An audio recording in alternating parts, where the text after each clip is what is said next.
Greetings from Sunnyvale, California, and Jai Bhim to all.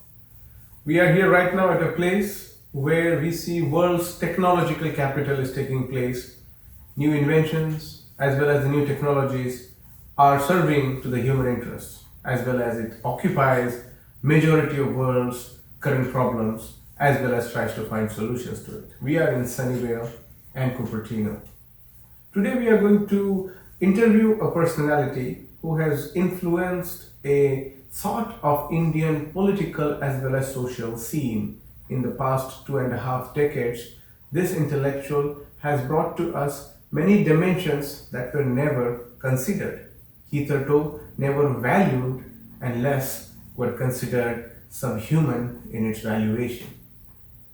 We have an intellectual who actually critiques not only from the position of his own caste upbringing, but also takes on the hegemonic power structures which occupy our imagination of religion and the universal.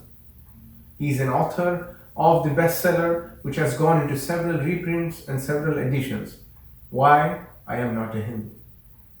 His Buffalo nationalism chronicles his peccant critique as well as intelligent understanding of the issues of India's contemporary problems. Untouchable God, his novel takes us and sweeps us through the dynamics of how untouchable life is experienced in India. His book, God as a Political Philosopher, takes on Buddha and engages with Buddhist philosophy. And Buddha is presented to us as a political pragmatist, a philosopher who predates the Western canonical thinking of political thought. The Aristotle, the Plato, the Socrates, going in descending ideas. We have seen the Western democracies holding on to the Greco-Roman tradition to tell us about the valuations of democracy. But this author argues that Buddha and his Sangha, as well as the experiences of Buddha with the various kingdoms and his lifetimes, demonstrate the inbuilt democratic values. Buddha himself remains challenged by Sangha in administering of certain decisions. So Buddha comes to us as a political philosopher who not only gives us political ideals of justice, but also shows us the path which is spiritual as well as political. Buddha is a social dogmatist who thinks about society beyond the confines of one birth. Buddha has its own foundations in his own republics that he was part of. Then the author takes us to another interesting critique of the Brahminic values in his post-Hindu India. In post-Hindu India, we see post-Hindu India becoming famous by the Arya Vaishya community who took upon and took on odds with his formulation of the social smugglers. In addition to the social smuggling, which is an extension of Ambedkar's thought of how the Baniya capital has been responsible for the country's deprivation and poverty. After post-Hindu India, we see Professor Kancha Ilaiah Shepherd, who is here, who we are going to talk about his life story, his books, his experiences. Born in 1952 in now Telangana, in a shepherd caste, who proudly claims to his Shudra upbringing. After Phule, we have seen a huge gap of Shudra critique as well as Shudra intellectualism taking part in mainstream Indian political thought. An ode comes to us from the Tamil Nadu, where EVR Naikar, Periyar, takes on the issues of the Brahminic hegemonies. And then again a huge gap is there. In our times, in the late 21st century, in the late 20th century, and the early 21st century, we have seen an emergence of voice from the Shudra fold that falls into the lineage of Phule and very much sits at the cusp of Periyar's activism. We have a modern Shudra whom is not only talking about the exploitation of Brahminical values upon the Shudra fold, but also is shaking the slumber minds of the Shudra people who are enslaved into the hegemonic values of Hinduized Brahminic ritualism. We will talk to Professor Kancha Ilaiah Shepherd about his upbringing and many other issues that we would like to talk to him about. Professor Kancha Ilaiah, welcome. Thank you, Suraj. And thank you so much for agreeing to for your interview. I've been reading your books since long time. I will just talk to you about my own personal experience with Kancha Ilaiah. You were known to me through BAMSEF. Your works as well as your participation in various BAMSEF conferences. My father knew about you because of his own BAMSEF alignings. And he always appreciated a person like Kancha Ilaiah taking on the Brahminism. And one of the things he liked about you, which was extension of me, was your name. The name Kancha Ilaiah itself is a name that doesn't immediately register as someone whom we could look up as an intellectual, as someone who could look up as a person who will have this sharp razor critique on these issues. So when your name is being announced in stage, and when you come and speak and offer us a very smart and sophisticated understanding of the issues, we tend to relate to you. Could you maybe briefly talk to us about your name? Like, why is it the way it is? Well, Suraj, before I talk about my name, let us thank the Ambedkar Martin Luther Study Circle, which brought both of us here. And on Saturday 7th, the conference took place. And I'm glad that at this stage of my life, I'm here in California and Silicon Valley, and engaging with number of Indian Americans who are thinking about our country, thinking about to change the caste system and social relations. Well, see, this my name indicates my history. In fact, in India, names are a good source of history too. My name comes from a shepherd god called Maulana. And my parents gave it. But when I went to school, there was no problem because in the villages, my father's name is Komaraya, my mother's name is Kattamma, my brother's name is Kattaya, and so on and so many other such names. But as I went on in the ladder of education, from graduation onwards, I began to become a lonely name. And by the time I get into MA at Osmania University, which is a very, very local university, even there, this became a name of humiliation. And in those days, Brahmins, Reddis, Kamas, others who were there, mostly in the class, in my class, so they used to think that why this animal called Ilaiah, with a face like this, with all the spots and so on, has come to this higher education. And there are very few people with that name, Gopaya, Ilaiah, Malaya. And we never knew by then that in Jewish tradition, God is called Messiah. You know, when they were insulting our name, in the Jewish tradition, God's name is Messiah.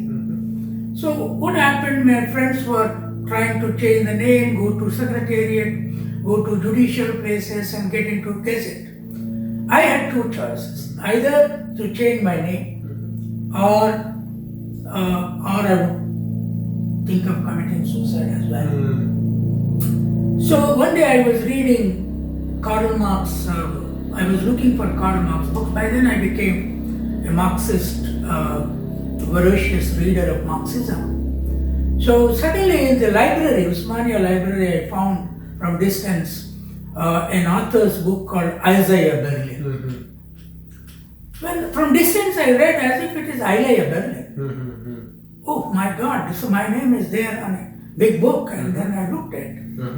And he was a Jew, and the introduction told me that he was the greatest living philosopher in the world. And then I looked at where did this name come from, and it at the end mentions that Isaiah was greatest prophet of the Bible in 7th century BC, who predicted that Jesus is going to come in future. Now that really gave me the confidence.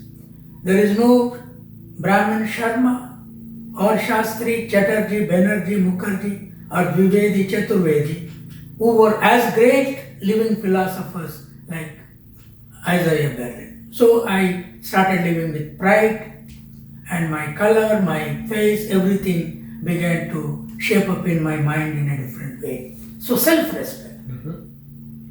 If only the European knowledge, European thinkers or the Jewish thinkers whom there is a conflict with the Islamic culture today were not to come to us in some form of knowledge, perhaps this kind of names. And you know that the most famous dictionary name of lowest of the lower caste is Periyar. It has become Oxford Cambridge dictionary name. Periyar is the most untouchable person in. So that's how in my untouchable God, Periyar is the main character. So now we are turning cultural upside down. This culture that Brahmanism built is, so all South Indian names are Ayas, Appas. Therefore, now I am working on a book perhaps in future that Harappa was also a name like mine. So in Kannada, our god is Birappa. Okay. So whole of Kannada you have Lingappa, Mallappa, Ellappa. So Appas are there. So from Harappa to Birappa to Ayyappa, the down South Indian god. So it is, we built the civilization. The Aryans came much later, 1500 years. And they wrote only books of war and violence, but no production, no animal economy, no civilizational system, no building, only destroy. So that's how now I reshaped my name and regain my cultural heritage. And once I adopted shepherd, now my roots became international. So that is how I think the Shudra, Dalit, OBCs need to interconnect how our names are there. Among Dalits, Ilaiah is a very popular name, and the goddess is Elamma. So therefore, cultural roots need to be looked at from our own goddesses' point of view, and our forefathers, foremothers, and then reconstruct ourselves as a nation, as against the BJP RSS Hindutva nation, the Brahminic nation. That's how it went on. So your story is also, first of all, thank you for opening up in your autobiography. I think it was very important for you to write that, because it also brought us back many stories of our own growing up with humiliations and inferiority complexes. And the dominant culture never gave us a space to be ourselves. So we were constantly trying to not be us. And the unoriginal self of us, we were trying to parade that as so that we get accepted. But then here you come, you are very open about the kind of humiliations you faced, and you were ashamed by your BA. Your friends wanted to go to secretariat, change the name because it didn't inspire, and it was not an aspiring name. One would change the names to certain aspirations, and that's why we see many people giving up their names. And what happened when you are in this process? One important thing to mention is Isaiah Berlin inspired you. Yes. An international influence inspired you.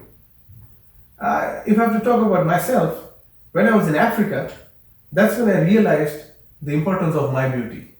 Yeah. The importance of my hair, the importance of my style. Because in India, no Chatterjee, no Banerjee, no Hrithik Roshan, no your actors, Chiranjeevi and all, could inspire me. Yeah. It was only exchanging. And now, here in America, I see the valuation of beauty is different. And then here you are more beautiful, more acceptable. I was looking at your photograph in the autobiography, and as handsome you were then, you're also handsome now. So the culture has taught that you are deformed, you are not beautiful, and you use the word ugly in your autobiography. And that's a very strong word. That almost is as if somebody is telling me ugly. And you play with that word so easily as if it is not a grave or it is not the end of the world. Tell me, how do you play around with words like ugly or using the words like shepherd? For example, in shepherd is where, Prophet Muhammad himself was also a shepherd. And shepherd also has biblical connotations when it is connected. Jesus was a shepherd. Moses was a shepherd. And shepherd is also having a very historical sort of when human beings started domesticating the other living beings. Yeah. The first contact of having a cohabituated living. We see through the histories of development of sapiens into Homo sapiens. We see we are actually constantly trying to cohabitate. So this is a fraternity. It's a very caring, compassionate gesture of being someone who is not only caring about fellow human beings, but also trying to carry out other living beings who can be part and parcel of your livelihood.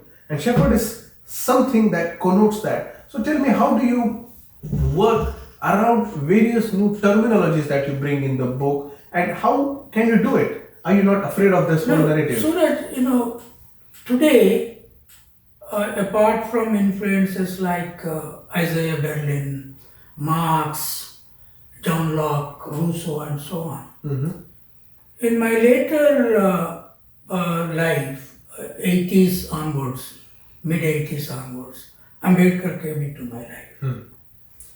And then I became an Ambedkarite, giving up Marxist modes of struggles and so on. And now, Ambedkarism is facing a crisis, even with the name. The reason is, the Brahminic people claim that, look, our own Brahmin teacher gave his name to him, Ambedkar. His Ambedkar was also good, actually. His father's village and so on. Then they also say that, look, Ambedkar is more compromising, more engaging with upper caste than Kancha Ilaiah today, because he also married at the end a Brahmin lady. And third, they also say that theoretically he was consistently engaging with the Vedic texts and so on. My question is, I think, a personal question. We need to protect Ambedkar from them by reclaiming the roots from altogether a different dimension. It's not just names. Names are also related to production. Our names were of animal names. Our names, so for example, buffalo and cow. So we have many buffalo-related symbols among us, whereas the Brahmins have many cow-related symbols. Neither they grow cow nor buffalo, but they own culturally, construct a theory and live on of people. So it is in this context I thought I had a unique opportunity, coming from a very, very literate parents for centuries, the Shudra parents. Unlike Ambedkar, whose father was educated, a soldier. You say illiterate parents, is that what? Yeah, my parents were illiterate, totally illiterate parents, for generations together. And they were, in fact, when I was about to be admitted in school, my grandmother said, no, if you are admitted into school, Devil Saraswati will kill you. So this Saraswati.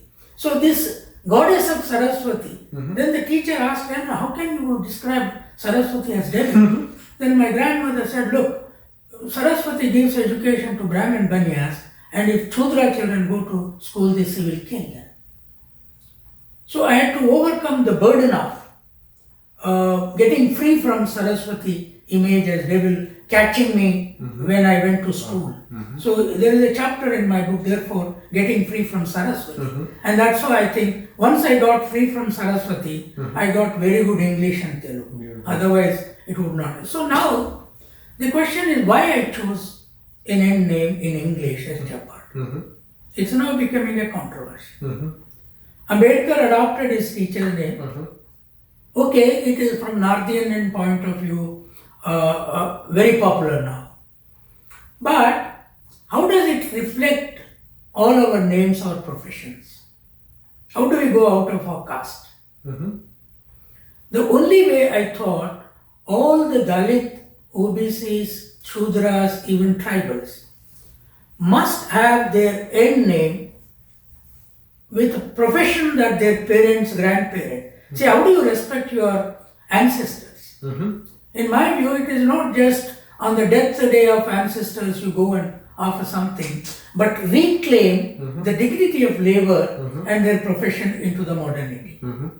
So I said that you are Sharma Shastri, you are abusing me in my name Ilaiah. No, now I add shepherd, which is an internationally communicable word. And then I'm saying that Mahants of Maratha should add either labor or soldier, because they were always soldiers.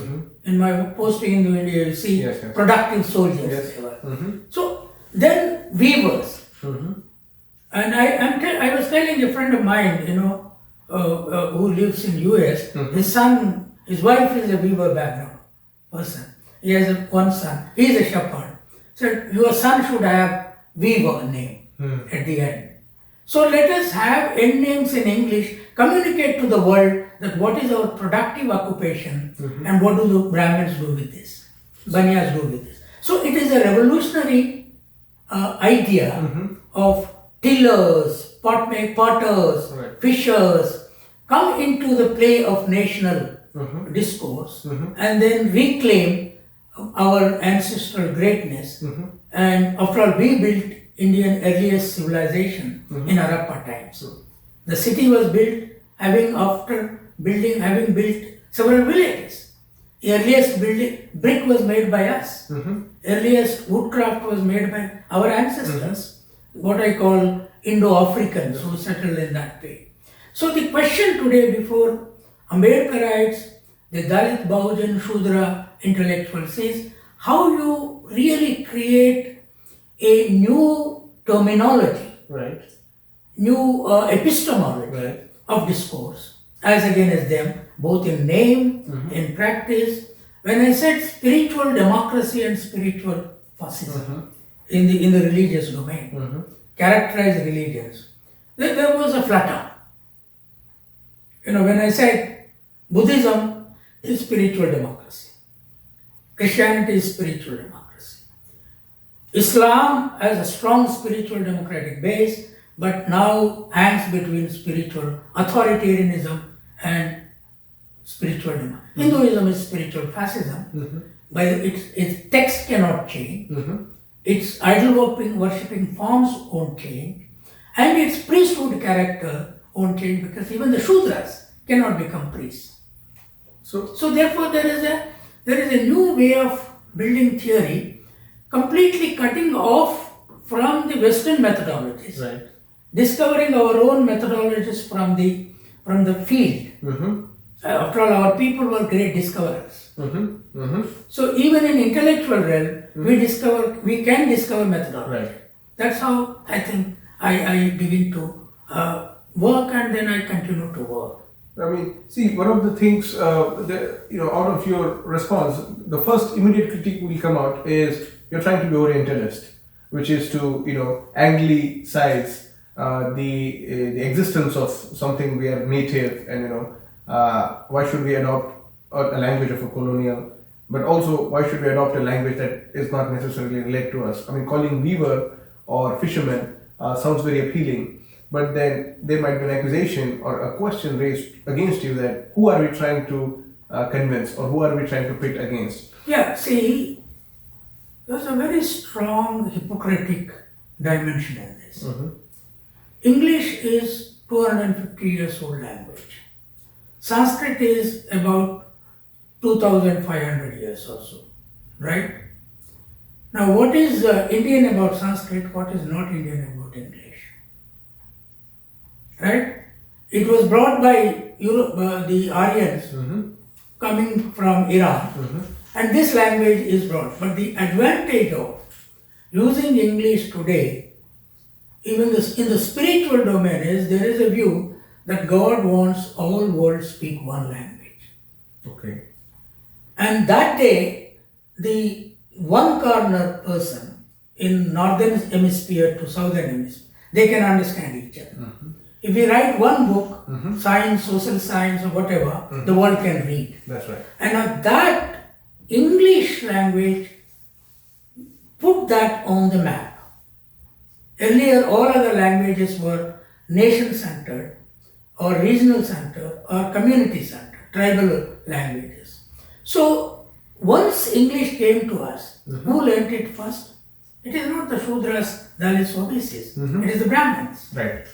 And the Catholic Christians established schools, the best English medium schools. Your Saint Stephen, Saint Xavier, Right. all this. Right. And it is the Brahmins who were claiming that Sanskrit is our nationalist language, who debated with Ambedkar that Sanskrit must be made the Indian national language in the Constituent Assembly, sent all their children into English. 100% now they are in English medium. So studying English is also becoming Western. Right. And if you say English is Christian, then you all became Christian.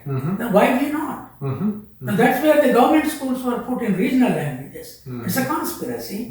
And the private schools, even Nadu days to present, the new education policy of BJP puts English medium in privates. That's right. Therefore my idea is English is Indian now. Okay. So in India we celebrate my birthday, which coincides with International Teachers Day, October 5th, is celebrated as Indian English Day. Because I am the most illiterate person came into English, not through Christian missionary schools, but on my own effort. That's right. So therefore, this argument of Orientalism, I totally disagree. Who are making this argument? The people who learned English came to American universities, European universities, like Edward Said, write a book that these are all bad people. If they are bad people, why are you living here? Now, why don't you live in your Palestine and work there, whatever life it gives? That's right. Why do you live in Colombia and then attack these people? See, therefore, in the Dalit movement, along with my other friends, we have been saying that the British unfortunately came too late and left the country too early for the liberation of us. That's right. Because before that, the Muslim kingdoms ruled us for 800 years. That's right. They did not write a single book in Persian on caste, a single book in Urdu on caste. And now they learned English even after Aligarh Muslim University was established, along with Banaras Hindu University. And many Muslims came to America, Europe, and they did not write a single text. So therefore my engagement with them is that look, if we want to have alliances, you should write about us because we are more backward than you. And you have a spiritual book, you have a prophet, you have a global presence. So this conspiracy of the Brahminic upper layers went on for long. Right. Now, Tilak, Gopal Krishna Gokhale, and to Pandit Nehru, to the present Arun Jaitley, all of them English medium educated. That's right. And Muslims, Jinnah, who was a Bania convert in Gujarat, and Allama Iqbal, who was a Brahmin convert in Kashmir, they were all English educated. So the question therefore is, my people should learn global language even in the tribal areas. That is the reason why we are making a huge campaign that English is Indian, we should learn only English now. And our name should be in English. That's right. That is one way to completely demolish the Sanskrit roots of inequality, exploitation, and graded casteisms. Because Sanskrit is a language that sustains inequality. That's right. Its very basic structure is not egalitarian. Whereas English is a formal language and the working class language, enough dignity of labor in English structure. So you are suggesting, because if we have to, let's say, adopt a Telugu last name, it would not convince or convey to the larger masses because... No, in fact among Yadavs, my friends were saying, why don't you have Yadav name? or Madigas adopted Madiga at end name. Why don't you have Kurma, which is your caste? That's right. I said, look, where do I communicate this? If I put Yadav beyond the Indian borders, they don't understand what is it. The word Yadav does not indicate occupation. That's right. So, the annihilation of caste is centrally rooted in destroying the indignity of occupational work. So let me just speak on that point where you just, so, you see, one of the, even Chandraman Prasad, and there is a South Indian movement they call the Tuddi movement, which is run by Dr. Bharati Prabhu and other people. They want to make English language movement. They want to make a pan-national movement where they want everybody to learn English. Yeah, I'm also part of it. Yes, and to kind of reiterate what you just said, if I had not gotten into English medium school, I would not have had the confidence, and more importantly, I would not have the courage to sit and face the oppressor and fight back, punch into the face of the oppressor who is humiliating you into the languages that they're asking us to not adopt. So I think this, if you take it further and think about using of last names, one of the interesting things about your book, almost all books, but more specifically why I'm not a Hindu, I love the formulation that you literally bring into the production and non-production caste, and I think that fixes right into the laziness which Mahatma Phule himself advocated about, the Brahmin laziness, pot-bellied fat Brahmins who are just there to eat and fart, and the hard-working Shudra, the farmer, is actually providing to the Brahmins of all their hard workings. Now, when you are putting production and non-production caste, there are two arrows that you use with that. One is to actually center around the question of class within this. And actually, that's very universal and global kind of conveyance. And second is, you're actually also talking about the people, their own origins, where you talk about we being the ancient Harappan civilization where we discovered many things. There is also a reference and gesture for the production caste people to feel proud of their history, because Brahminic values literally withdraw the soul out of the Dalits or the Shudras from their own bodies. When you are doing this, how was the response from the class conscious people? Did they take it as someone who is actually talking into a language that is very much native rooted, but also talking about the valuation of production and non-production? Because the idea of value, which Marx so profusely talk about, you put right into the debate of caste. How was the response? Well, I was working with the CPM before this election quite closely. Okay. I became the chairman of TMAS. What is it? Could you explain? The TMAS is Telangana Organization of Telangana Masses. Okay. So lower caste masses, all Okay. associations together. And in the communist circles, when they write my name, they deliberately avoid shepherd. Whereas they easily, with the conviction, write Sharma, Shastri, Chatterjee, Banerjee, Sen, Reddy, Rao. I one day shouted against. Now, why are you doing this? So this is the whole anti-colonial discourse, and the so-called anti-colonial Brahminic brain is very much strong in communist movement. Now then I said, what is your universalism? How can you use Karl Marx if you can't use English? That's right. And you all studied in English. All Bengali intellectuals made the Bengali Dalit Bahujans to just die in Bengali language. They study English and come here, live in Europe and America. So this is absolute nonsense. Now they are not understanding the very notion of nation and the notion of internationality. For me, as an Ambedkarite, the nation boundaries are production places and living place. But cultural being, as a cultural being, I'm a universal being. Yes. Because in America, people produce food, we produce food, they eat fish, we eat fish, they eat chicken, we eat chicken, they eat lamb, we eat lamb. We did not learn each other from each other. That's right. It is a human evolution, and we fix the same food culture. Today the vegetarianists are saying, no, Kancha Ilaiah is propagating beefarianism, porkarianism, meatarianism. Muslims are saying, why this pork? Look, we are not bound by your cultural values. We are bound by our Harappan civilizational cultural values. See, the Middle Eastern said that we are Abrahamic and ancestral roots people. And we Indians must assert that we are Harappans. So in Harappa there was production, Harappan civilization, and there is no production in Vedic civilization. So Vedic civilization was described as pastoral. What does it mean?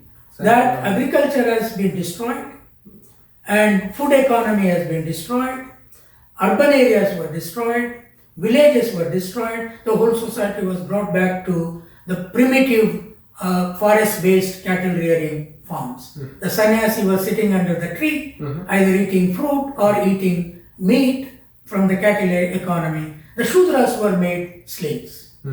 Right? Now my point is, today we need to culturally become global. Linguistically become global. We remain national, so for our production, my house is, I wrote in my autobiography, once I die, wherever I may die, or however I may die, either I may be killed or I die, my body goes to my village. It will be buried there. I told all my relatives too.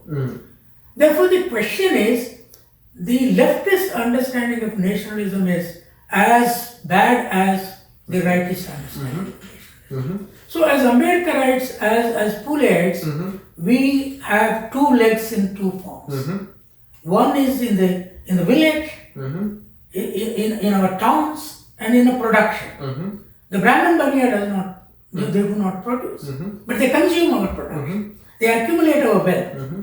So therefore one is doing, in the name of spiritualism, a fascist authoritarian text writing that God created all of us unequal and no changeability. Here is another Baniya business which accumulates all our wealth, not as business with a profit telling loss of the percentage of profit is not known to us. They accumulated up to Ambani's and Adani's and so on. So we must distinguish between their nationalism and our nationalism. We must distinguish between, Ambedkar never discussed about the food culture except on beef issue. My Columbia introduction, my book, my introduction is coming out. So my point is, historically our people ate every food which is not poison. Like Chinese. And that's how we survived, our population grew. Now today, they are imposing vegetarian nationalism on us, those who do not produce vegetables. They don't even know vegetables were not produced just 1,000 years before. There were no vegetables. So therefore, as Ambedkarites, it is not just like Marxists who read Marxism not like social science, but as mathematics. We should not read Ambedkar as mathematics. We should read Ambedkar as social science and stand on his shoulders and study our life, our history, not from the text point of view. Ambedkar at that time relied more on text. I shifted the methodology from text to people's knowledge, from text to people's engagement with forest, animals, tilling, constructing instruments of production, thousands of instruments. Drum, the dappu, what we call, has a beautiful rhythm which can indicate a death music or a marriage music. No other instrument has that ability. Therefore, we have our gods and goddesses have as powerful universal value as Jesus and Messiah have. Therefore, we have to bring them up into the universality by setting away completely the Brahminic cultural, literary and their discourses. And I am not against Brahmins, but until and unless they till the land, they make the shoes, they sweep the roads, they look after the cattle, they don't understand what they are. That's right. So therefore, Ambedkar engaged in a sophisticated manner of a colonial pattern with methodology of that. Textually quoted several people. In many books I don't quote anybody because where is the knowledge That's to quote? right. That's right. I'm bringing knowledge from people's productivity, people's relations. You know, in villages, our man-woman relations are far better than the man-woman relations in America. There are dating systems in tribal areas. So if they don't like boy and girl, they will separate within months. And within no issues of it is concurrence of the village panchayat, tribal panchayat. Therefore, in linguistic formation, in ideology, in thought, we have a distinct philosophy, unlike any other Euro-American, African nations, with a total productive base. So philosophy is not text-based, but philosophy is a production-based. Beautiful, beautiful. See, there is a song I wrote in Telugu that you see when you till the land, two furrows go side by side. Salu saluku sambandham. There is a link between one furrow and another furrow. The distance is measured by the farmer who is tilling. This furrow relationship is a philosophical relationship. The relationship between the seed and the furrow is a philosophical relationship. Nobody examines. The farmer philosophically knows that if the seed is big, you have to put the furrow a little bit depth. If the seed is small, if seed is small, you have to put small depth. Seed is big, you have to put deeper depth. Groundnut needs a deeper depth. Yes. Whereas nuvulu, that small grains, they need a small depth. This in an entire education, people don't know. People don't know. The middle class Brahmin children know at the age of 5, 6 how to put a belt in the airport, but buckle in the aeroplane. But they do not know what is a crop which is grown under the ground, which is grown over the ground. So this is the problem. So therefore our production levels have gone down and our knowledge began to depend on Europe and America. My feeling is if we study our historical productive skills, knowledge, philosophy, human relations, within 50 years we will teach science to America. So, Professor Ilaiah Shepherd, what you just talked about when it comes to the language, the notion of nationalism, as well as the centering of production and non-production. I love your methodology. Many people have problems with your methods, and I think I am totally in sync with your methods. It's just because you are someone who is empirically rooted, in your tradition, and two, who is redefining the very idea of empiricism, because the hegemonic social science narratives that talk about empirical knowledge is very much located in the unequal relationships.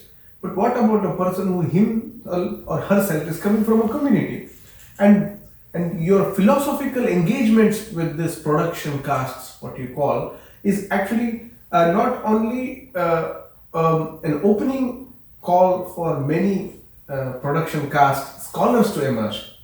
It's also a very important political project here, because many people who will not come from the traditional Catholic education institutes or the Brahminic Gurukulas, where that education pattern is reflected in your university education system, here you are actually subverting the very idea and asking the production caste students to come on the board and take what belongs to you, your original knowledge production. And with the usage of, let's say, Ambedkar and Phule tradition. Now, Ambedkar and Phule both were beneficiaries of English language. Had there not been English language, Phule would not have been Phule, and Ambedkar would not have been Ambedkar. Same goes across with the icons that we have in the modern era. For example, Kanchiram, had he not been English literate, he would not have been able to become a pan-India figure. When he would go to South India, or his articles, the edited, the newspapers as well, very sharp intellectual English engagement. lack of English to any Dalit or Shudra intellectual or politician has made them backward in the Brahminical political ecosystem. And I think that is what we can reflect. Now, in your autobiography, it is probably one of the first autobiographies of any intellectual from the Shudra community. Yes. Politicians wise, there are few. Sharad Pawar, an upper caste Shudra, has written about it, as well as. Did he write an autobiography? He narrated the autobiography and it was published last year, 2 years ago, as well as Lalu Prasad, who is in prison now. He also published his own political story. These are political stories. Where you come is actually bringing out the philosophical narrative. It's very personal and it's not to convince your constituency. You are talking about a larger claims. And here's what makes it fundamentally important for many emerging students and intellectuals from the community and otherwise is to pay attention to the new theoretical dimension you are giving to all of this. Now, when you are putting this and claiming a strong Ambedkarite-ness in you, a strong Puleite tradition in you, you are not only defying the orthodox values, but you are also producing new values because you are claiming yourself production. Now, here's what you are doing is what I think. You are actually making a pan-universal identity and a coalition, an alliance of people who are located in various quarters of the world. For example, if you have Native Americans here, or we have Adivasis here, Aborigine people, there are always native or original inhabitants of each country which date back. So they have their identity. But many people who belong to the specific caste, the Schumacher caste, for example, in Germany, it actually dates back to shoemaker. We had the Schumacher driver, Formula 1 driver. So many of these last names within the European and mostly European context were belonging to this. When you were critiquing the Islamic existence for 800 years and not producing anything, the Spanish, for example, when they went to Latin America and colonizing, the caste system was existing in Latin America too. So Spanish language produced theories on caste in Latin America. So it's not that it did not happen elsewhere. There were a lot of influences that could have been possible. Now let me push you to ask about when you're forging and establishing a global humanist call, which is basically an Ambedkarite call, where Ambedkar is removing them out of the cesspool of localized politics and putting a body of oppressed into a global dialogue. He does that through his own writings as well as his critiques by not only using English language but using historical canonical figures, ancient, medieval era as well as modern era thinkers. And Ambedkar makes that a very important point. How about the localized unities between Dalits or Shudras in this case? Today we see Shudras become the muscular agents of implementing Brahminic values. And many of them, as you are also critical of, are not able to grasp the Brahminic oppression upon them. Why is this happening and what can we do? Now, Suraj, first let me talk something about methodology. The modernist methodologies that Europe has thrown up and dumped all over the world, including India, is writing book from book. Okay. And then there was some empirical dimension. But even from there till L.H. Morgan came and wrote Ancient Society by going into tribals without any references, only their life, marriage systems evolution. So there was no studying of people's civilization, culture, and straightaway writing a full-length book in the modern period. Such were there in ancient period. For example, Aristotle, Plato did not quote anybody, any text. They were philosophical texts. Up to Locke, Rousseau, even many writings of Hegel don't have quotations. Right?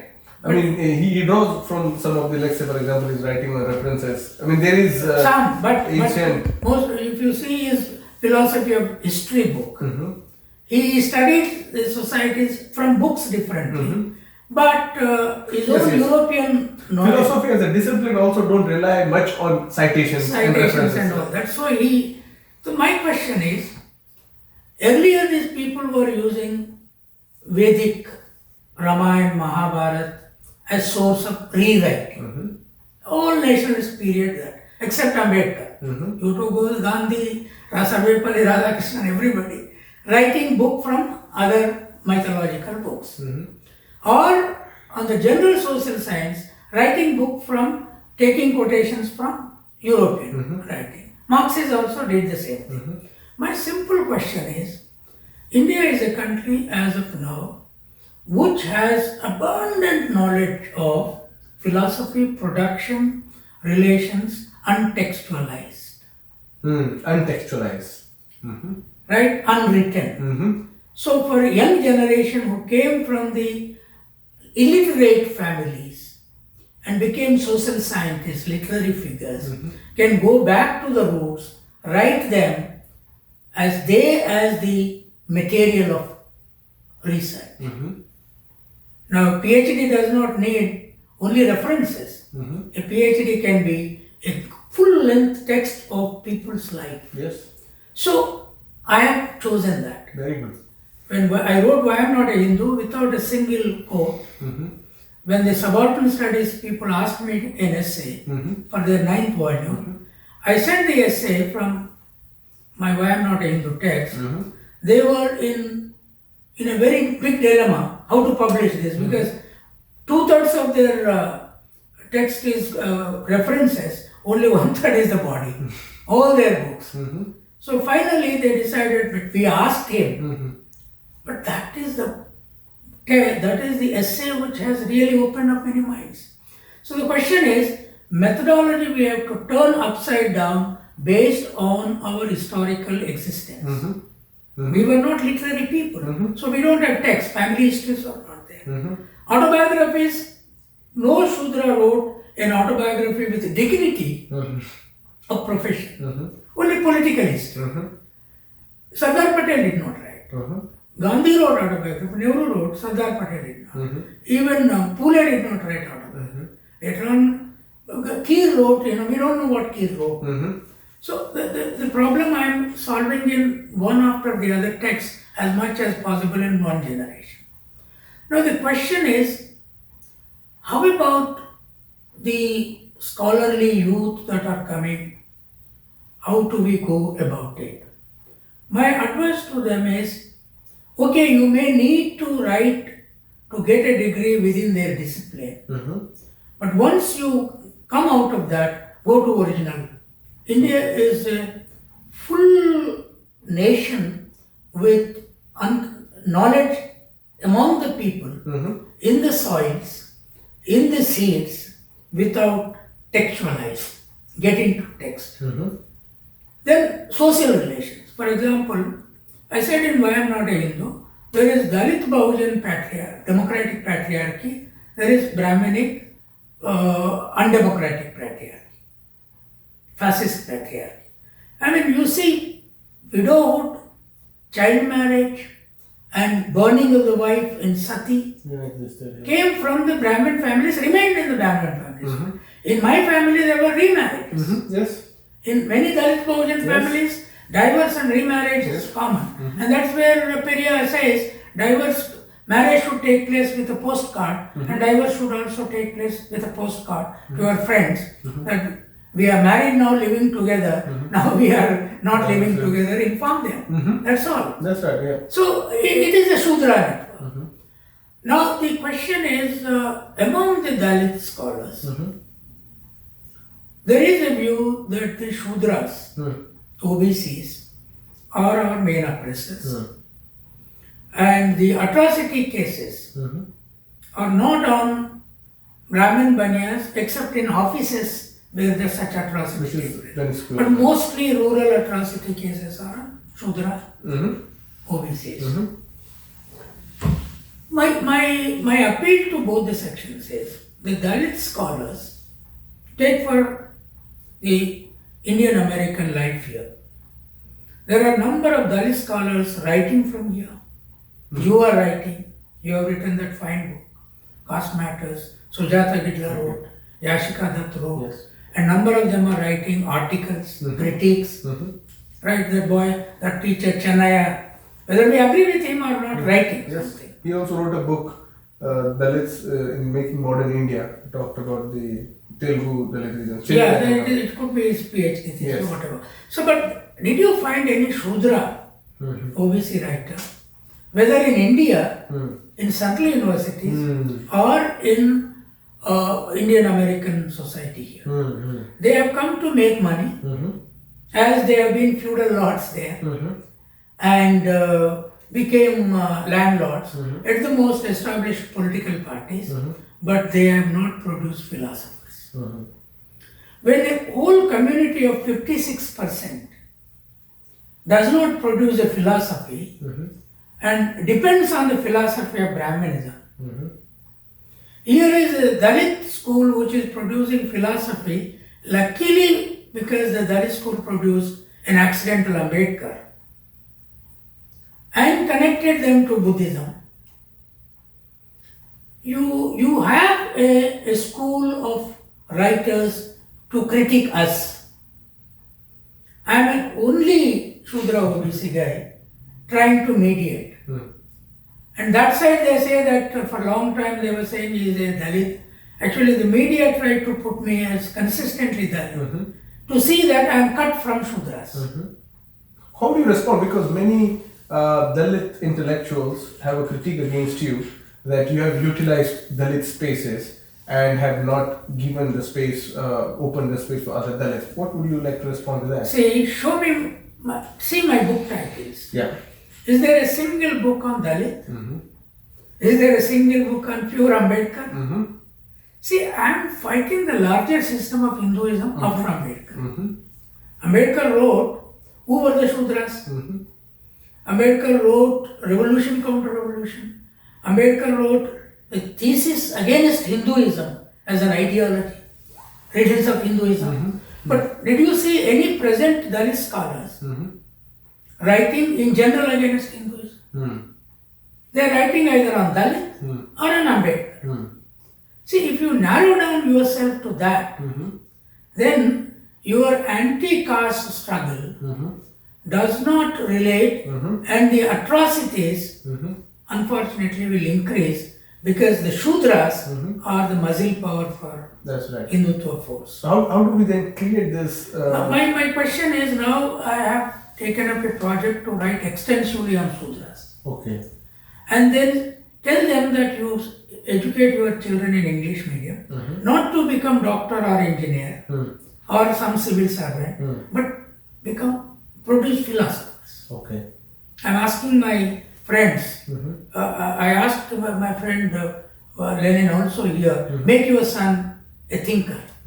He's brilliant. At the age of 13, Yes, the boy reads a lot. There are a number of others. The other day one person brought his daughter to interview me. She was writing a monograph on caste from Maryland. Okay. So I told her that please don't think of doctor engineer. Think of studying serious social science or literature and become a novel writer. Come and read Indian society. Go and write a world-class novel which could be published from America, London. So my point is, the Shudras remained for a long time either feudals or few feudals, then or regional party leaders. The BJP came and destroyed regional parties now. Now this is the time to tell the Dalits, see, don't go against them. You have a role to educate them. Okay. You introduce Ambedkar. Now, one happiest thing in Ambedkar Martin Luther Study Circle conference was there were some Reddys. There were Vaishya background. Yes. Who were part of the There were OBCs. Right? There were shepherds. Yes. Yadavs. They met me also. So it is this. Now I have been telling my Dalit intellectuals, look, you have as a historical religious anchor Buddha. Our people are around the Hindu Brahmin priest's feet. You are liberated. Fortunately, the Hindu Brahminical literature said, Vedic literature, Brahmins were born from the head, Kshatriyas from shoulders, Vaishyas from thighs, the business class, and Shudras from feet. And luckily, Dalits were not born from that body. It was safest. So you could go anywhere. Whereas we got stuck to the feet. We can't go upwards, we can't part off.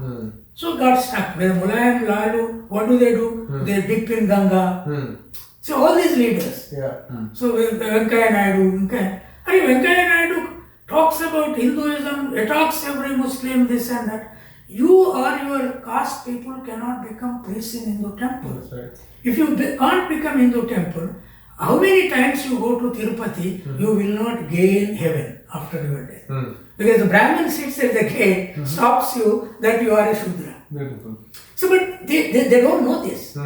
They are happy with the idol worshipping. Because idol worship does not produce philosophy. So my point, my appeal to my Dalit friends is, see, I have not used anything to build a house. Or I have not used to feed my children through this name or fame or whatever, the Dalit existence that gave me. It is media that propagated me as Dalit, but everywhere I mention my caste. Said I am an OBC. So these friends should understand that there is nothing like I using their. Indeed, they are not addressing the larger question of Hinduism, Brahminism, and Ambedkar could go in history from his period to Buddhism. Because there was no DNA studies of Harappan civilization at that time. And then Buddhism to Vedism, there was about 1,000 years period. But now we have a production history, city building history, artisanal history of Harappan civilization and constructions, more than 1,500 years more now.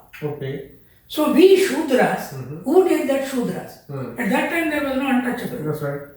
So that heritage we should claim and Dalit should come into that fold. They should not remain with mere Buddha.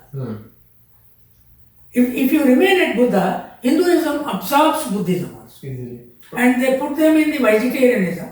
And you are, even in America, the Buddhists have become vegetarian. How does the nation survive? 65% of Indian food today is meat. Even with that, there is malnutrition. So the enemy imposes unproductive value on vegetarianism on you, you take it over. Right. So these things need to be resolved. So one of the things that I'm constantly gesturing and fighting against is the overwhelming reliance on Buddhist history, where it only confines us to 2,500 years. And my thing is, we existed before Buddha too, and we had a long history. And I think it's a new way, but also there is a middle class consciousness that kicks in and that talks about a certain romanticized formations of history. I would like to ask you two final questions before we conclude. You are actually saying write novels, and I don't know if any other intellectual came and told the young scholars or the elderly scholars to write novels. They're always telling write serious treatises, as if you write a book with certain number of references and citations exhaustive, you are intellectual. But what you are again asking, subverting through the ways as you continue to do for every often, is to engage with the idea of novel, create new ways of articulating this views. Now what you are doing also here is inviting people to articulate their experiences and not rely on external values of how do you assess yourself. And novel writing is, I think, one of the ways you can do it. Now, within the student fold, let's talk briefly about your experience as a student, and then how would you like to look at present condition of students? See, one of the painful aspects for someone like me, and I'm sure you too, is to see the young students are giving up their lives. Committing suicide. Yes, committing suicides.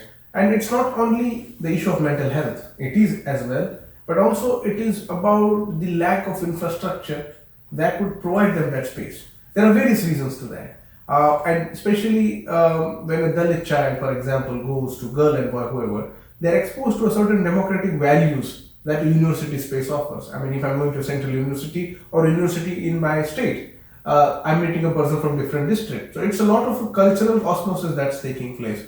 But again, we see the idea of sex, the idea of love, and the idea of intimacy is very much Brahminized. And when they are trying to be themselves, and the Brahminic culture, the veil is performing, they are unable to be fully themselves.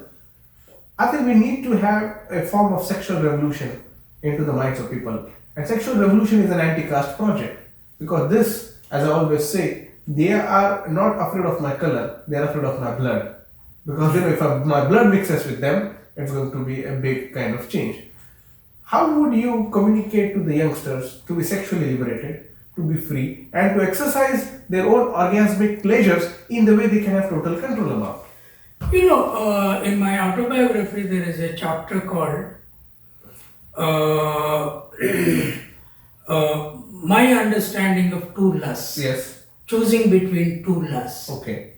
In fact, I titled it as Between Sex and Knowledge. Because that's a very critical area, human biological factor. But the editor said that no, we'll put it life and knowledge. Fine. Now, the Dalit, OBC, even Shudra broad category of first generation educated students are entering into a crisis and contradiction on two fronts.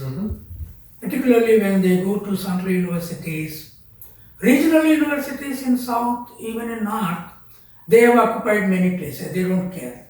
Okay. But the central universities, IITs, IIMs, create a crisis in them on two fronts. One, they have the technical knowledge, they pass the examinations, get the admission, but their English knowledge is poor because most of them come from regional languages. So when the classroom, when they confront the Christian convent school educated classmate and themselves, they feel very depressed. Which I also had that problem. Okay. The second one, the first generation girls and boys of our communities think of getting attracted to the upper caste girls and boys, both sides. But they, if there is a knowledgeable brain among them, they will try to engage with the brain, but not with the body. Okay.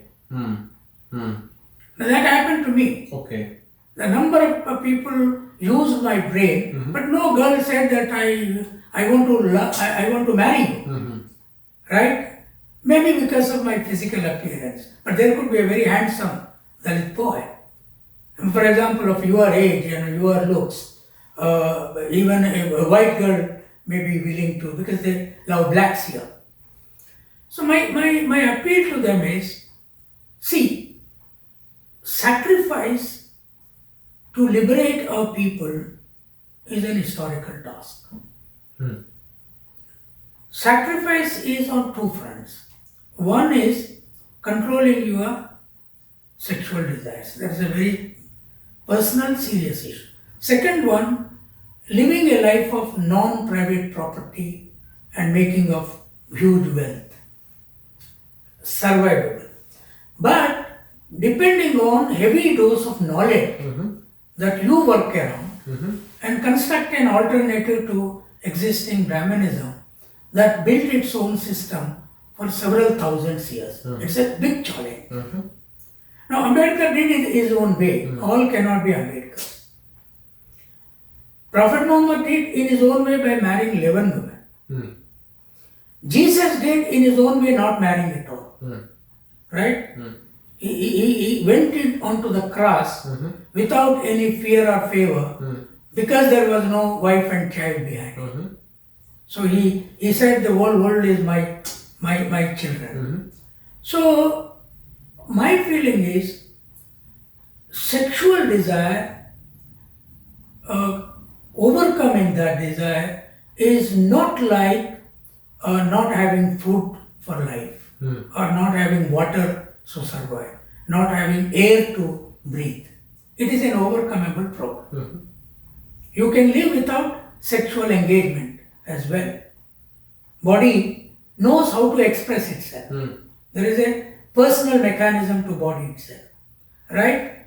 But emotionally you are trained to be like that. In our families, for example, my own relatives, as I was not marrying into my education, and by 9th year, 10th year, children get married there.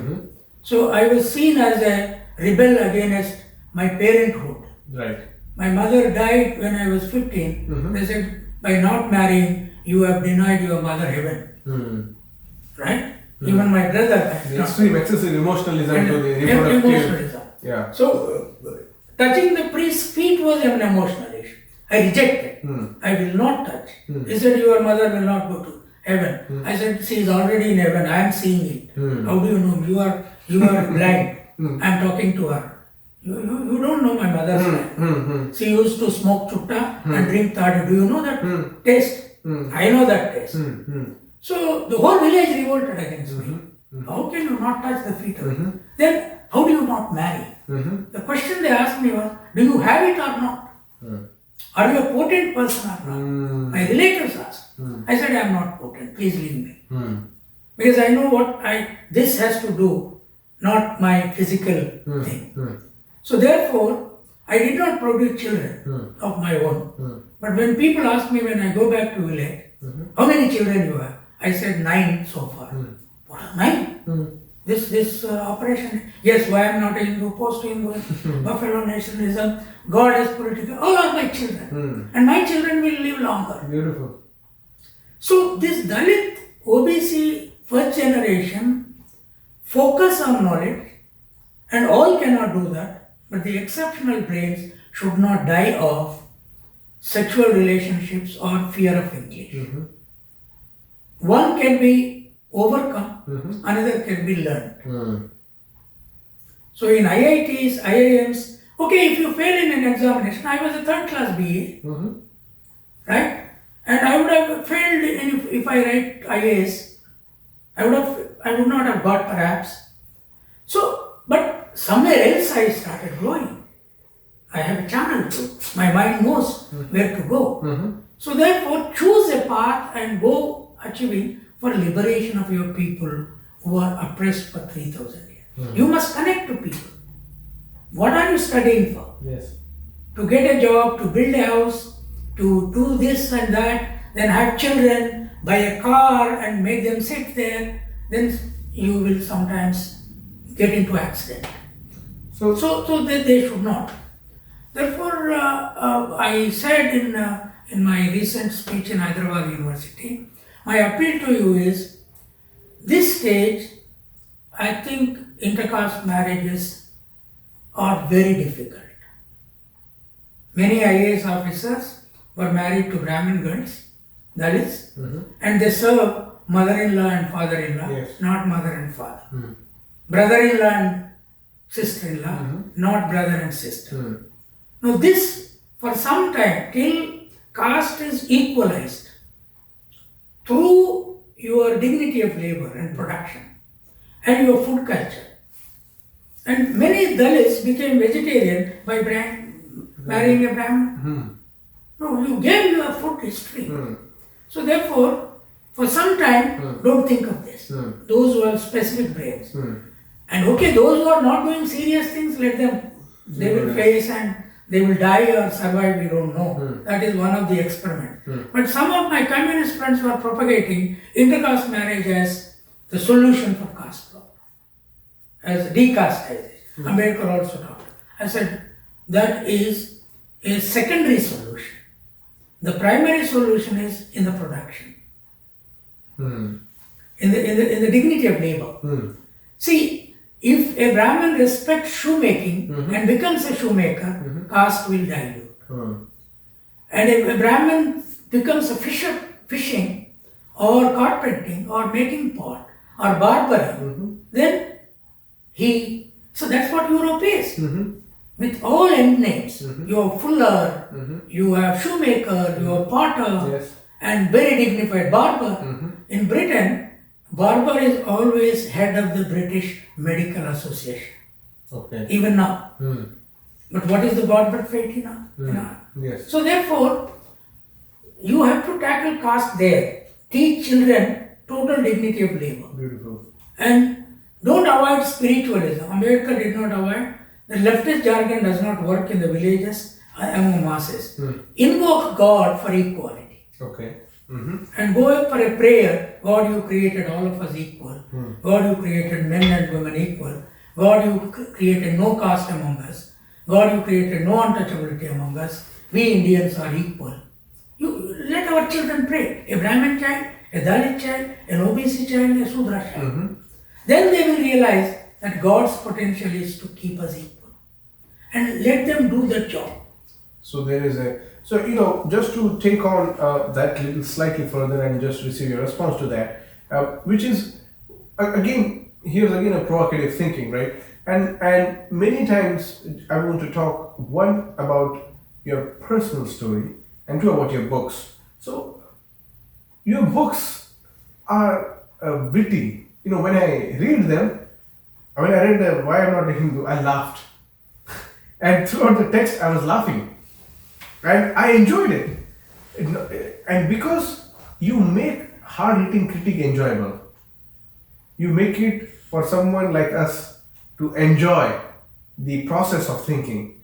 You're not making us mad into our thinking. Like many critical social theories, they almost make us feel inferior and unsound because we cannot connect to the jargons and the theoretical formulations because A, it is far removed, and two, it is written in a way that the person who is writing himself or herself is confused about how to write about these people. And that has been historically placement. But what you did was, whenever you critique, like for example, Comtes, and then I thought about the Comte that live in my village or my area. And in your text, when you are expressing a certain desire of a certain population, you are not leaving them astray. You are taking them into part of your thinking process. And you are actually telling to the world that these people are philosophers. These people are thinkers. These people are new inventors.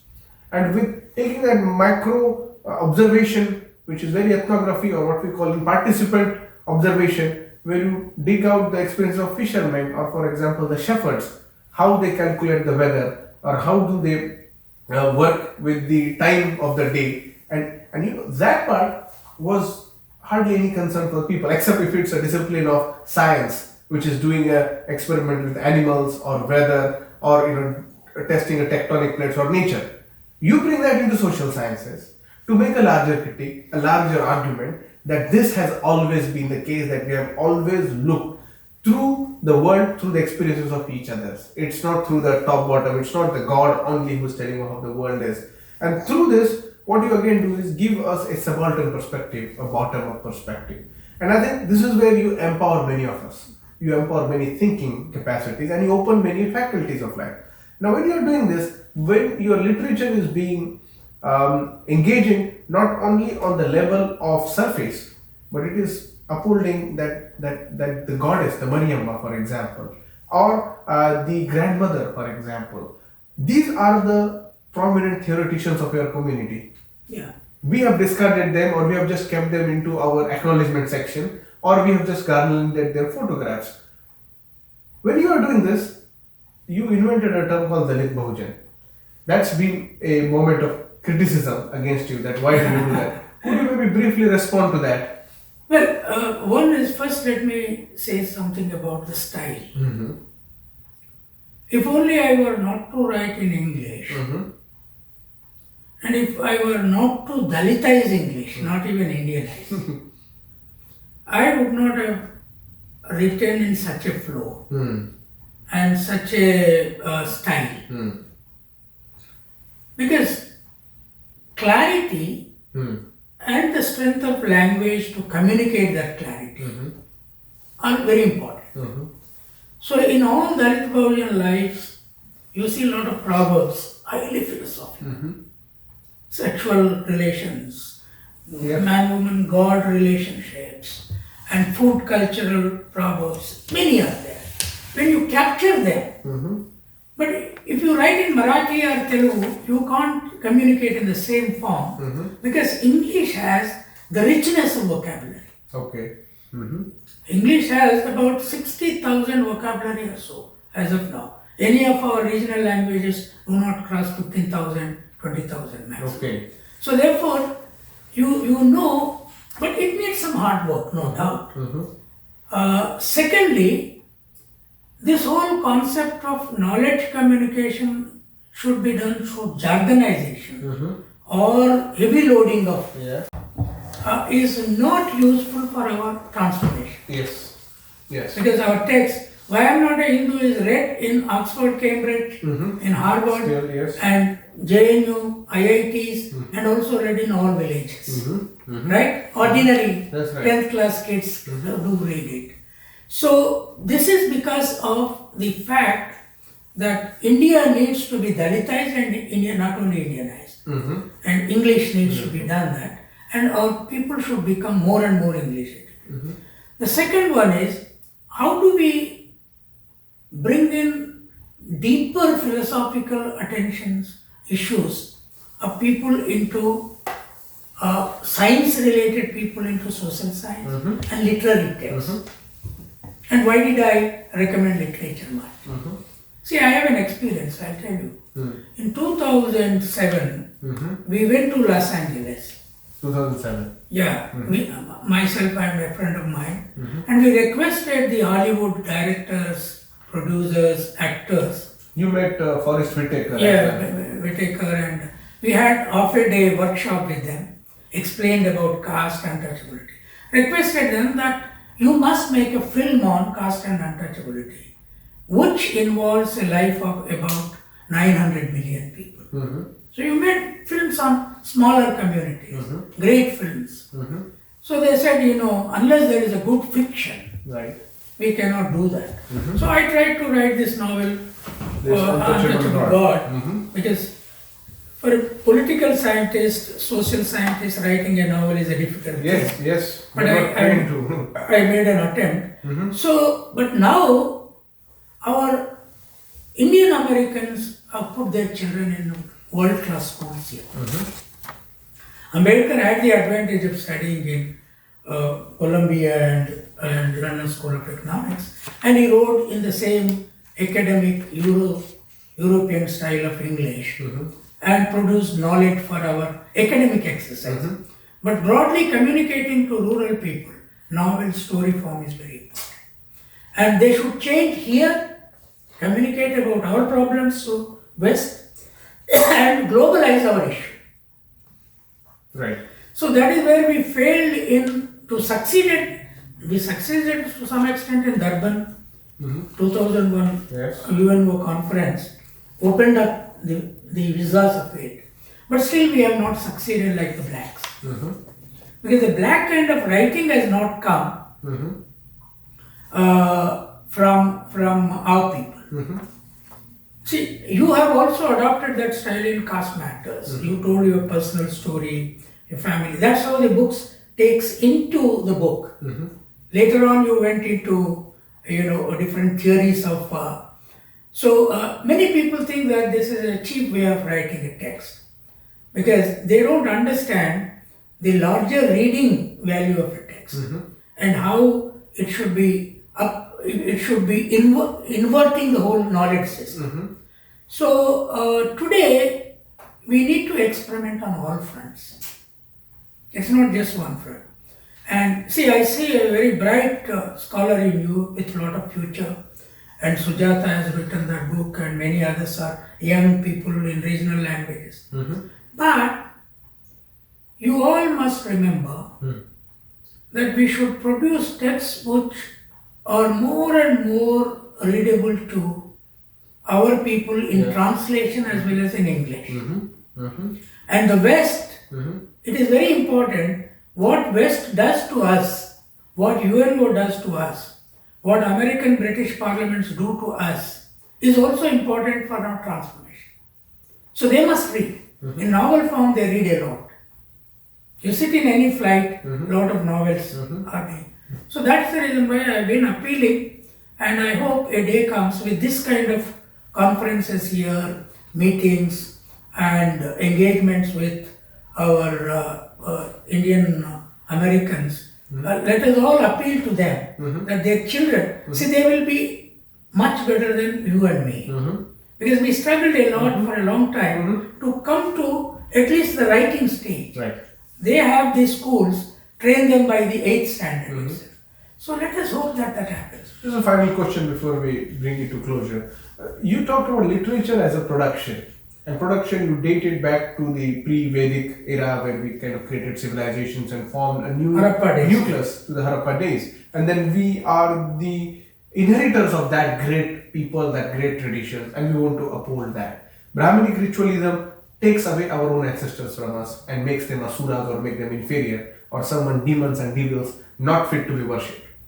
And then now we are talking production for transformation, and that includes writing books. And I think many a times what happens, in order to establish our own importance, we end up trying to emulate the Brahminic ways or the white ways of writing, which is to claim ourselves as equal or someone who could be considered seriously, because if there is no Aristotle or if there is no stick theory, maybe they will consider I am not serious enough, and that's unfortunately the colonial imposition. But Professor Ilaiah Shepherd, what you are also asking us to write just not for entertainment purpose, but for someone who sits. And actually one of the reviewers was reading the book Caste Matters that I wrote. They said, I'm an executive and I'm going to India for a multi-million-dollar project. I want to understand India and I want to understand how India is formulated. I want to pick up a book. When I'm reading the book, by the time my flight landed is in Delhi, Bombay, Hyderabad, I know what India is about. That's what the reviewer told me. I should write a book of this quality. And he himself was a CEO. So when we look at these issues, there is a lot of pantheons who have established themselves. Dalit literature is one of that, which kind of brought these stories and claimed yourself. And I think that needs to be again reiterated. You are a person who is working in international movements. You are also involved from 1998 meetings to 2001 Durban conference, and you have extensively written about it. You have reported about the experiences of, for example, looking at black Africans in South Africa speaking English language. And you kind of take that inspiration into you, the handsomeness, the sophistication, the beautifulness of African black bodies. How do we talk about internationalization of Dalit cause today? And how do we engage with the question of caste, conveying to the larger audience in the world? Yeah, that's a good question, Suraj. See, there is a chapter in my autobiography called We succeeded in international domain and failed in the national domain. Now, what is that we succeeded? Success internationally, failure nationally. A small team with few NGOs with little money. We had a conference in Bangalore somewhere in 98. Then thought that in small form, whatever form we could take, Paul Divakar and Andre Tiffin and Martin McQuan, all of us were there. So there were doubts at that time that what impact we can make. I mean, we don't know UNO bodies. But still, we resolved it, and they went to Tutisam, Geneva, and then did some work, and we wrote all kinds of documents related to that. And when we were taking the issue to Durban, on par with the race push, because the conference was conference on racial discrimination and xenophobia. It's not about caste. So the Indian academics and Indian government took on us, and there are not many writers. Yes. In the main media, how are these fellows linking up caste to race? Race is different from caste.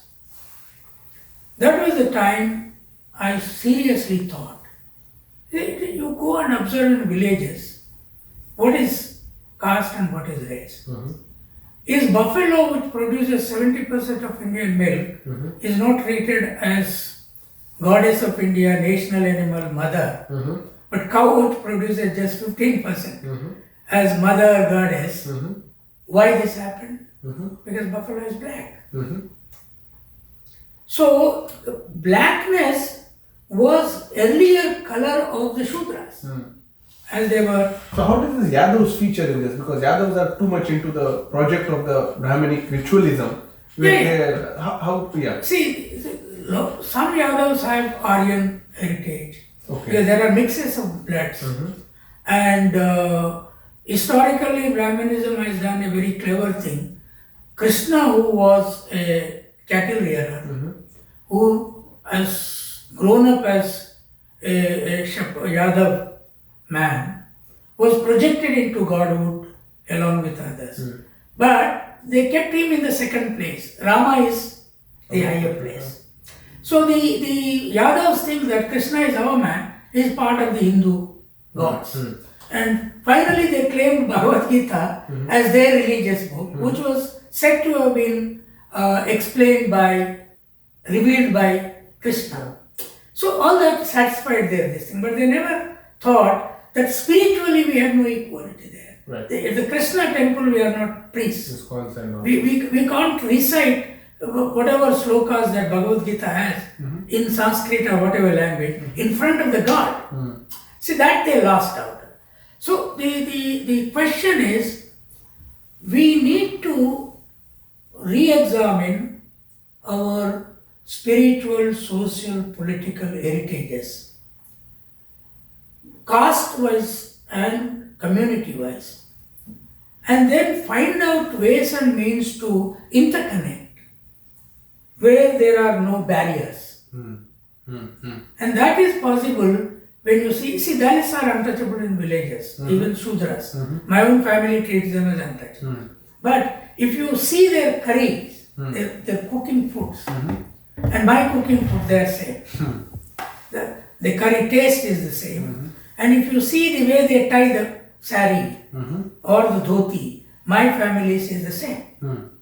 And if you see them weeding the crop, my mother and the Dalit mother would do the same job sitting side by side. The drinking as well as the smoking also. Smoking, even drinking kallu was a famous thing. Yes. For Dalit women, men, and OBC men. So there is a cultural unity among us.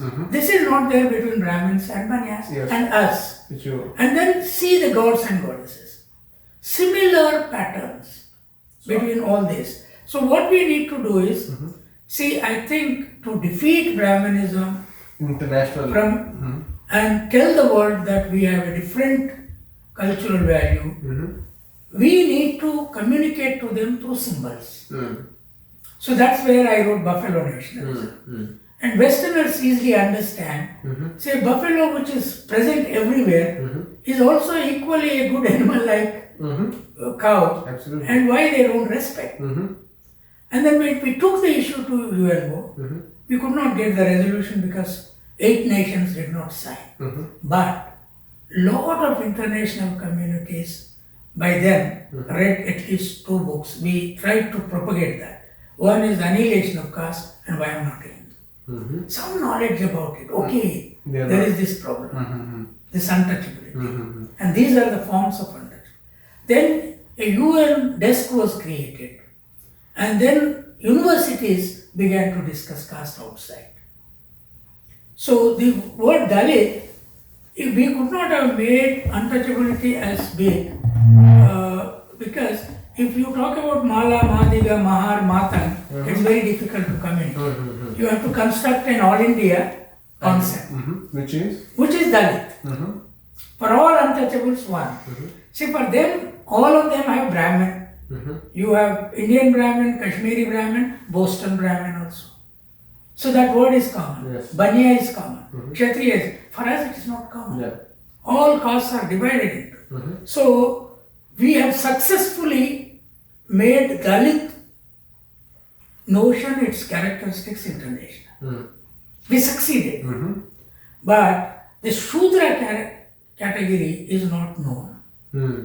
OBC idea, issues are not known. So I think here's where you're also asking many Shudras, especially the Americans of Indian origin, who are first or second generation, to take on the cause and make it a universal appeal, you go to your senators and talk to the UN as well as US governments and whichever country you are in. So a consensus is developed around the unity of the oppressed caste. Absolutely, that's where. So my feeling is that once the Shudras come onto the boat of intellectual and literary campaign, as of now they are on earning mode, but that will not increase. So the Shudra category, they are thinking like Chandal. That is when they were called Chandal. It had no respect. Shudra, they think then it's not respectable. Hindu is respectable. That's right. It's a religion. That's right. So what I am saying is Shudra is more respectable because of its productivity. Right. Its roots in. We need to reclaim back what. Yeah, what, they what don't it, understand what it belongs how Bible was full of shepherds, carpenters, producing communities, tillers, and respectable. Yet. So I think all this is possible. We have to do a long work, great work around global institutions and people, families, and we have to re-relate the whole situation. Let us hope this Ambedkar Martin Luther Study Circle will open up a combination. Unlike Ambedkar and Karl Marx, with a religious content, social content into it, let us open the whole thing in India and abroad as a common ground. We were talking about, we discussed with Professor Kancha Ilaiah Shepherd about various issues. We went from range of topics, talking about his own philosophy, his own upbringing, his very powerful memoir from a shepherd boy to an intellectual, which kind of takes on a Shudra upbringing as well as a Shudra vision of the world. Then we talked about post-Hindu India. We talked also about some of the critics that were leveled against Professor Kancha Ilaiah Shepherd by also right-wing as the Hindutva, the Savarna, as well as the Dalit academics, about some of the appropriations. We also discussed about ways to work out of it, and what Professor Ilaiah Shepherd discussed and appealed to the American Indians, the Indians of Americans of Indian origin. You're right now in earning mode, but there is also we need a philosophical foundation where you need to create more philosophers, more thinkers, because your earning will exhaust in few years or a generation, but the intellectual knowledge that you will produce will be forever lasting. He claimed he has 9 kids, and that 9 kids are his intellectual legacies and the inheritance he's giving. We also talked about his personal life. Remained unmarried, remained devoted to the movement. There were all kinds of accusations, slanderous accusations leveled against him by calling him impotent or calling him someone who is not actually following the Brahminic ritual of reproduction only. He devoted his life. Ambedkar himself, after Ramabai died, remained unmarried for good more than 10 years. And then, of course, for the need of necessity, he married. We also have an example of Karl Marx, who was married but could not take upon the family responsibilities. Then we see in the modern era, Kanchiram remained unmarried and devoted his life to the movement. In the modern era, as we see, the legacy is still continuing in the form of Professor Kancha Ilaiah Shepherd, and many like him and the tribe that he's representing of the intellectual tradition may increase, and we get more intellectuals that will contribute and participate into the transformation that we are hoping for. Thank you. Thank you, Suraj. Thank you for this great interview. Appreciate it.